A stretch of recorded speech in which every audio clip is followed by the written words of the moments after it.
Iya, Bung Pangeran, Presiden kita sudah sampaikan kita harus lolos di Piala Dunia kali ini kualifikasi. Anda melihat bahwa nanti debut Kluivert kali ini, Bang, masih berada di bawah bayang-bayang STY nggak? Karena katanya Bang Toel, STY bukan siapa-siapa. Apa warisannya gitu, Bang? Iya, jadi sebenarnya kita tuh udah malas ngomongin STY sebenarnya, udah lewat masa lalu itu sebenarnya. Iya, jadi apapun yang terjadi kemarin, kita lihat ke depan aja. Gitu. Dan siapapun yang kemarin sebenarnya berbeda pendapat ya, mendingan STY mendingan Kluivert udah kelar tuh urusannya, udah kelar lah. Kita lihat ke depan, kita lihat Patrick Kluivert. Dan saya nggak mau ngomongin teknis karena ada coach di sini kan. Kalau urusan teknis kita kasih kepada yang kompeten, yang bukan pelatih mah nggak usah ngomongin teknis lah. Kalau ada pelatih di meja ini gitu. Aduh. Nah, cuman gini, kalau kita mau ngomongin soal apa sih warisan STY gitu. Sebenarnya warisan STY ya, abang-abang semua. Itu saya ngelihatnya nggak dari sisi teknis sih. Tapi warisan STY itu adalah ekspektasi rakyat Indonesia. Walaupun memang bukan cuma gara-gara STY aja, bukan. Enggak. Gitu. Di situ ada peran federasi, ya, ada peran ketua umum, ada peran pemain udah pasti mereka yang main di lapangan. Peran pemerintah, betul sekali. Dan juga STY sebagai pelatih.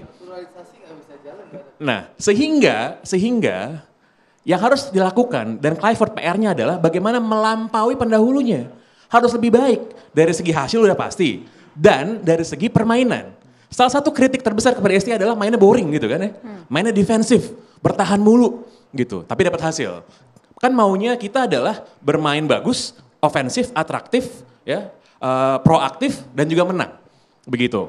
Dan saya juga mau bilang gini bahwa selama ini kan kalau kita lihat Timnas dan juga PSSI bilang bahwa ya kita nggak ada target sebenarnya buat 2026. Gitu kan, kita lihat nanti ke masa depan. Tapi semua strategi yang dilakukan, menaturalisasi pemain-pemain dari segi jenisnya, itu kita bisa ngambil kesimpulan, ini sebenarnya adalah strategi win now, harus sekarang. Contoh misalnya, kemarin kita dapat Joey Pelupessy. Ya, ini gelandang bertahan, pengalamannya udah panjang, pernah main di Inggris juga dia, walaupun di tier 2 ya, umurnya 32. 32 bang, dia udah 32 sekarang, udah 32. Tahun ini 32. Sehingga apa? Sehingga ini kan pemain yang memang berada dalam usia prime-nya dan dia harus digunakan sekarang. Kenapa? Kalau kita lihat misalnya ya, kita lihat mungkin Tom Hay ini perlu partner di tengah yang bisa lebih gerasak-gerusuk lah kira-kira gitu. Ya, itu dipakai lah sekarang. Nah sehingga kalau kita mau bilang ekspektasinya apa, ya harus lolos ke Piala Dunia. Harus menang, harus lebih baik daripada yang sebelumnya. Dan saya sangat senang sekali sebenarnya Pak Presiden Prabowo bilang, kita bukan kalau bisa lolos Piala Dunia, ya. Kalau memungkinkan lolos, enggak. Mandatnya jelas, harus lolos ke Piala Dunia dan itu harus lebih baik dari yang sebelumnya gitu. Dari segi hasil, dari segi permainan. Karena ekspektasi ini gila loh. Kalau kita pantau sosial media, kita lihat saya semua kawan-kawan supporter Timnas, itu ngomongnya, gue udah gak sabar nih lihat Oleh Roma ini golin di Australia gitu. Ya. Gue udah gak sabar nih lihat kita ngacak-ngacak Australia. Dan memang betul kalau kita lihat Australia sekarang, ini mungkin ya skuad Australia 20 tahun terakhir yang paling B aja lah, yang paling biasa banget ya. Yang paling biasa banget gitu. Sementara kita, saya sih bisa bilang, kita kemarin nonton pas lawan Australia di GBK tuh ya, imbang tanpa gol. Itu pertandingan Martin Paes jadi superhero tuh ya, bener-bener jago banget lah. Nah saya sih melihat Australia gak ada istimewa-istimewanya sebenarnya. Walaupun mainnya away, kita expect Indonesia menang. Dan menangnya bukan cuma menang, tapi bermain atraktif, gitu, bermain ofensif, gitu. Karena kalau ternyata nggak beda jauh dengan yang sebelumnya, jadi kan orang jadi bertanya-tanya. Jadi apa ya, keraguan-keraguan tersebut itu harus diredam. Karena kenapa? Bagi supporter Timnas itu sebenarnya sederhana sebenarnya yang mau mereka lihat. Pengen lihat menang, pengen lihat berprestasi. Masalah soal pemain ini dari mana asalnya, lahir nggak di Indonesia, itu udah jadi omongan nomor 2, nomor 3. Sekarang kita pengen lihatnya menang dulu. Tapi dengan kata kunci melampaui itu masuk akal, realistis itu, melampaui pelatih sebelumnya. Harus melampaui, harus. Dari segi hasil nomor 1, ya, yang nomor 2 adalah dari segi permainan. Harus, permainan tapi bisa nggak? Permainan ini kan subjektif ya. Kalau misalnya nih ngomongin soal sepak bola indah, ngomongin sama Pep Guardiola sama Jose Mourinho misalnya itu beda banget. Yang satu yang penting main cantik, yang satu yang penting menang, gitu kan. Filosofinya berbeda, tapi hasil nggak bisa bohong kan. Nah disitulah sebenarnya kita bisa lihat secara kuantitatif nih ya, ada buktinya. Menang nggak, lolos nggak, dan juga secara subjektif bagi supporter, bagi penonton lihat cantik nggak mainnya, bagus nggak, menghibur nggak. Jadi 2 parameter itu saya rasa yang harus dilampaui oleh Patrick Kluivert dibandingkan dengan pelatih sebelumnya. Oh coach, beban yang sangat berat untuk pemain kita, coach, luar biasa. Pelatih. Ngacak-ngacak Australia, ofensif dari awal. Iyalah, semua sudah dibahas ini soal naturalisasi, diaspora, semuanya lah. menurut saya stop lah banding-bandingkan STY dengan Patrick Kluivert yang sekarang. Ayo kita dukung Peter, tantangannya berat. Harapan kita ke depan tim ini lebih bagus lagi, tim nasional kita, dan lolos. Hentikanlah bandingkan. Saya nggak setuju kalau Sintayong nggak punya jasa, ada jasanya Mas. Pasti itu, ya. Tetapi pergantian pelatih dimanapun itu Arab Saudi ganti pelatih kok, gitu. Jadi wajar-wajar, Australia juga wajar-wajar saja gitu. Apa sih mau ganti pelatih itu, apa sih tujuannya? Federasi mau tim ini lebih bagus dan lolos ke Piala Dunia. Itu yang kita dukung, Bos. Udah jangan balik lagi ke STY lagi loh. STY kita respect sama STY, dia punya jasa. Itu pasti gitu loh. Tinggal bagaimana sekarang harapan kita dengan persiapan yang mepet ini, pelatih yang baru ini, Peter ini bisa memaksimalkan nanti dan seterusnya, pertandingan seterusnya lebih baik lagi dari STY. Itu yang paling penting. Udah jangan balik ke belakang lagi. Sudahlah gitu. Kenapa STY lagi dibawa di sini? Nggak ada. Dan beliau kita respect sama STY. Mereka jasanya juga banyak. Beliau jasanya banyak dan beliau dan kawan-kawan. Dan sekarang kita sokong ini Patrick dan kawan-kawan juga gitu loh. Tujuan kita apa sih? Kita ke Piala Dunia itu aja. Tadi soal pembinaan sudah dibahas semua. Saya setuju lah semuanya ini. Tapi kalau membandingkan STY dengan Patrick, saya bilang ini nggak fair gitu. Ayolah kita dukung tim nasional kita, mudah-mudahan nanti kita minimal 1 poin dan atau 3 poin. Itu saja, terima kasih. Soal komposisi naturalisasi nggak masalah, Coach. Soal komposisi naturalisasi, dominasi nanti pemainnya, tadi sudah dibahas sama Bung Joy, pembinaan. Saya setuju, kebetulan saya kan juga ngajar pelatih saya instruktur juga. Instruktur pelatih sudah kita perbanyak di Departemen Teknik, ya kan? Harusnya mereka juga ada kerjaan, ada tempat untuk membina anak-anak itu gitu. Jadi saya support Bung Joy ini, kompetisinya harus jelas. Ya, pembinaan usia dini harus diperhatikan. Kompetisi Liga 1, Liga 2, Liga 3, Liga 4 juga harus dibenahi gitu loh. Tapi kan ini topiknya kan Piala Dunia. Ayo kita sokong Peter Kluivert ke depan. Mudah-mudahan kita lolos ke Piala Dunia, itu aja. Oke. Bung Ucup, komentar lu sebelum ke Bung Andri.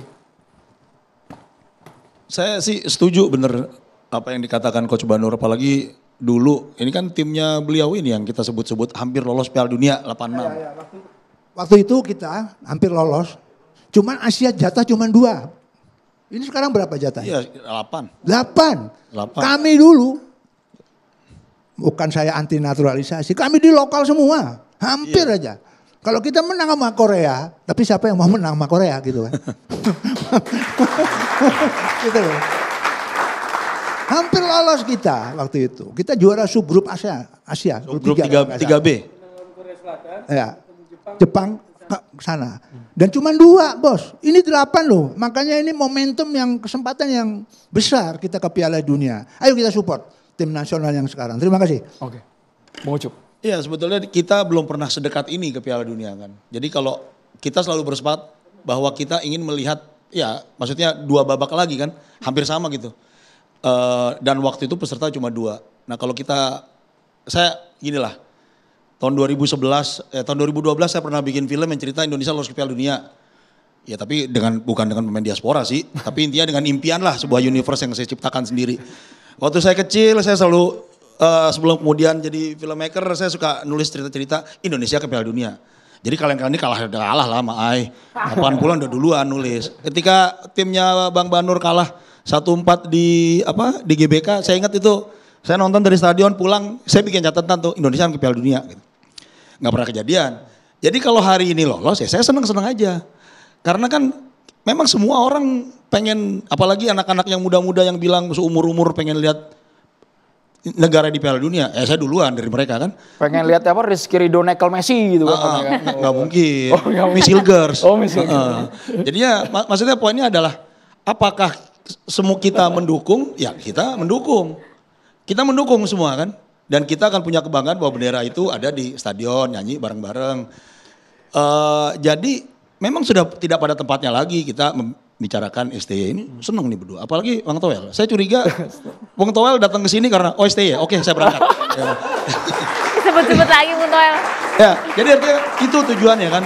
federasi salah satu tugasnya kayaknya adalah membuat timnasnya mencapai prestasi tertinggi. Nah ini targetnya. Dan kita semua akan tahu lah kalau hari ini tim ini ke Piala Dunia, ini akan dikenang terus-terusan kan. Karena prestasinya belum tentu bisa diulangi 30. Belum tentu bisa diulangi 34 seperti itu. Artinya ya kita harus bicarakan masa depan, bicarakan Kluivert. Jadi coba tolong itu debut di bawah bayang STI. Saya curiga nih judul dikasih sama Bung Towel. Bung Toel, Ada bukan ya Bang ya? Bukan kan ya Bang ya? Bukan judul dari Bung Toel kan ya Bang? Ya sama sekali bukan lah. Itu kan gak perlu dijawab juga. Gitu loh. Tapi sebetulnya menarik. Kan tadi Ucup bilang kita semua mendukung. Iya, tapi sayangnya model saya yang berkarir sebagai jurnalis, lalu jadi pengamat, sama seperti Bung Joy, kita berpikirannya gak cuma mendukung gitu loh. Kami mau mengingatkan, kami mau bersuara kalau misalnya supaya ingat gitu loh. Bukannya PSSI-nya nggak ingat, nggak tahu, bukan. Mendukung bukan berarti mengingat STY ya. Ya. Apa? Nggak mengingat STY Iya kan? jangan STY. katanya jangan STY lagi katanya. Karena sudah jangan ingat yang sebelum-sebelumnya. Pelatih emang senang begitu. Mendukung Jadi maksudnya bukan gini, berarti ya. bukan nggak ngerti lah namanya football development segala macem. Tapi ini sesuatu yang memang jadi mimpi gitu loh. Jadi mimpi yang pokoknya harus diambil. Nah, saya sendiri nggak ngelihat cuma itu. Tadi Pange udah jelasin memang sekarang publik, awam, netizen atau siapapun hanya mau menang lolos. Oke, betul. Makanya Kluivert tanpa harus diomongin kursi panas itu. Target 2 pertandingan Maret ini minimal 4 poin. Tapi apakah menang juga jadi hambatan? Menurut saya enggak. Menang pun punya peluang kita untuk menang dengan materi seperti ini. Ditambah-tambah lagi. Pange bilang Australianya B aja sekarang bener. Ini bukan Australia generasinya Tim Cahill, Mark Viduka, Mark Schwarzer, Harry Kewell. Kalau Australianya itu kelar kita. Tapi ini Australianya ya mirip-mirip lah. Apalagi kalau mainnya kayak Graham Arnold waktu 0-0 di GBK. Itu aja kita harus dengan pertolongan Martin Pas. Makanya yang saya mau lihat besok adalah selain kita berharap menang, pendekatan mainnya seperti apa? Lebih positifkah? Lebih tidak boringkah? Hanya sekedar turun duduk, retreat, counter attacking gitu aja? Atau Harusnya lebih bagus Bang Towel. Itu dia. Kalau sama-sama saja buat apa ada pergantian pelatih? makanya saya pancing masuk barang itu kan? Harapannya Masuk itu seperti barang. itu. Masuk. Gitu. Jadi ada analisis. Kenapa pelatih Santayong digantikan? Betul. Harapannya federasi kan mainnya lebih atraktif, lebih bagus dan pasti menuju Piala Dunia. Itu kan harapannya. Cocok coach. Iya sudah. Jadi kita punya pembicaraan yang lebih naik tuh. Kita mau lihat pendekatan taktikalnya. Lebih konkret lagi apa sih buat awam walaupun nanti ada pelatih. Apakah besok dia mau main dengan 3 back atau dengan 4? Kan itu juga pertanyaan yang menarik. Atau sesuatu yang kita menantikan menarik. Supaya apa? Ada vitamin kita sebagai publik bola, pecinta bola gitu loh. Kalau sekedar mimpi Piala Dunia semua juga mimpi gitu loh. Cuma kalau boleh saya bicara sejak kecil, saya doyan bola, Piala Dunia 78 Mario Kempes, 82 Paolo Rossi, 86 Maradona, 90 Lothar Matthäus gitu.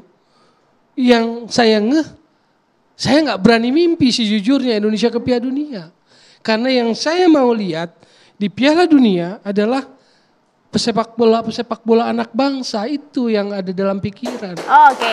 Yang mimpi kayak nggak cuma saya, kemudian Bung Towel, tapi presiden kita juga bermimpi bahwa kita akan lolos Piala Dunia, Bung. Betul. Nanti Bung Andre, Karena masih saya ada dalam yang konteks romantic Kita football tahan ya. dulu Bang, saat lagi kami kembali untuk Anda.